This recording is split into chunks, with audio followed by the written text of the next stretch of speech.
Hey everyone, welcome back to our channel. Today we're talking about something really important, self-respect. It's a word we often hear, but what does it really mean?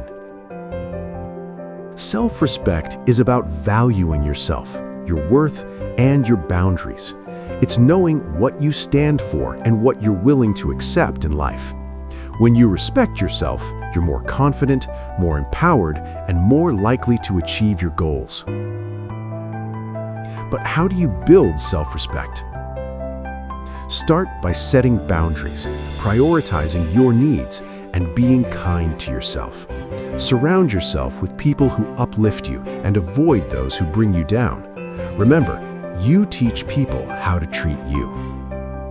Self-respect isn't about being arrogant or selfish, it's about recognizing your worth.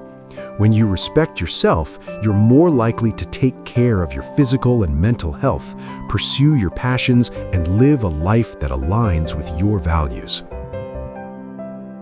So, take a moment to reflect on your self-respect. What are your non-negotiables? What makes you feel valued? Share with us in the comments below. Don't forget to like, subscribe, and hit that bell icon for more content.